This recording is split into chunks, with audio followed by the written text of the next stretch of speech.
অনেকেই বলে কলিজা ভালো লাগে না, কিন্তু এই রেসিপিটা দেখলে মত বদলাবেন।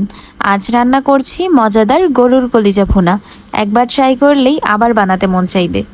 প্রথমেই প্যানে বেশ খানিকটা তেল গরম করে নিয়েছি। এরপরে 1 কাপের মতো পেঁয়াজ দিয়ে নিব। কিছুক্ষণ পরে স্বাদ মতো লবণ দিয়ে নিব। এখন গরম মশলা দিয়ে দিলাম। এখানে আমি দিয়েছি কয়েকটা তেজপাতা, দারুচিনি, এলাচ, লবঙ্গ এবং 2 থেকে 3 টেবিল চামচের মতো আদা বাটা। আরও দিচ্ছি 2 থেকে 3 টেবিল চামচের মতো রসুন বাটা। এখন ভালো করে সব কিছু পেঁয়াজের সাথে মিক্স আপ করে নিতে হবে।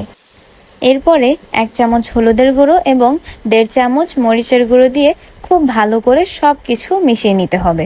এই পর্যায়ে আমি প্রায় 2 টেবিল চামচের মতো ধনিয়ার গুঁড়ো এবং জিরার গুঁড়া দিয়ে নিচ্ছি। এখানে বলে রাখা ভালো, আমি কাঁচা জিরার গুঁড়োটা ব্যবহার করেছি। এখন সামান্য পরিমাণে পানি দিয়ে নিব। তখন দেখতে পারবেন প্যানের চারিদিকে এরকম তেল ভেসে উঠেছে, তখনই বুঝতে হবে যে মশলা পুরোপুরি কষানো হয়ে গেছে। এরপরে আমাদের সিদ্ধ করে রাখা কলিজাগুলো দিয়ে দিতে হবে। কলিজাটা আমি প্রথমে সেদ্ধ করে তারপরে পানি থেকে আলাদা করে নিয়েছি। এতে করে কলিজার মধ্যকার গন্ধটা একেবারে কেটে যায়। এ পর্যায়ে সামান্য পরিমাণে জয়ফল জয়ত্রীর গুঁড়ো অ্যাড করে দিচ্ছি।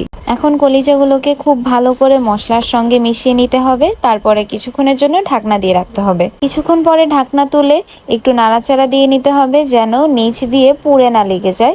তারপরে আবার ঢাকা দিয়ে রাখতে হবে।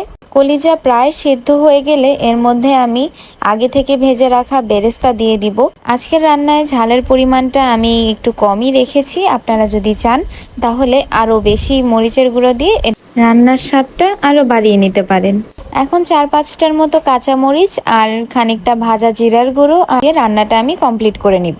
আর ব্যাস, এভাবেই আমাদের খুব সহজ এবং মজাদার গরুর কলিজা ভুনা রেডি হয়ে গেল। বাসায় বসে হোটেলের স্টাইলে কলিজা ভুনা খেতে চাইলে এই রেসিপিটা একবার অবশ্যই ট্রাই করে দেখবেন। রেসিপিটা কেমন হয়েছে কমেন্টে জানাবেন। আজকের জন্য এতটুকুই। আল্লাহ হাফিজ।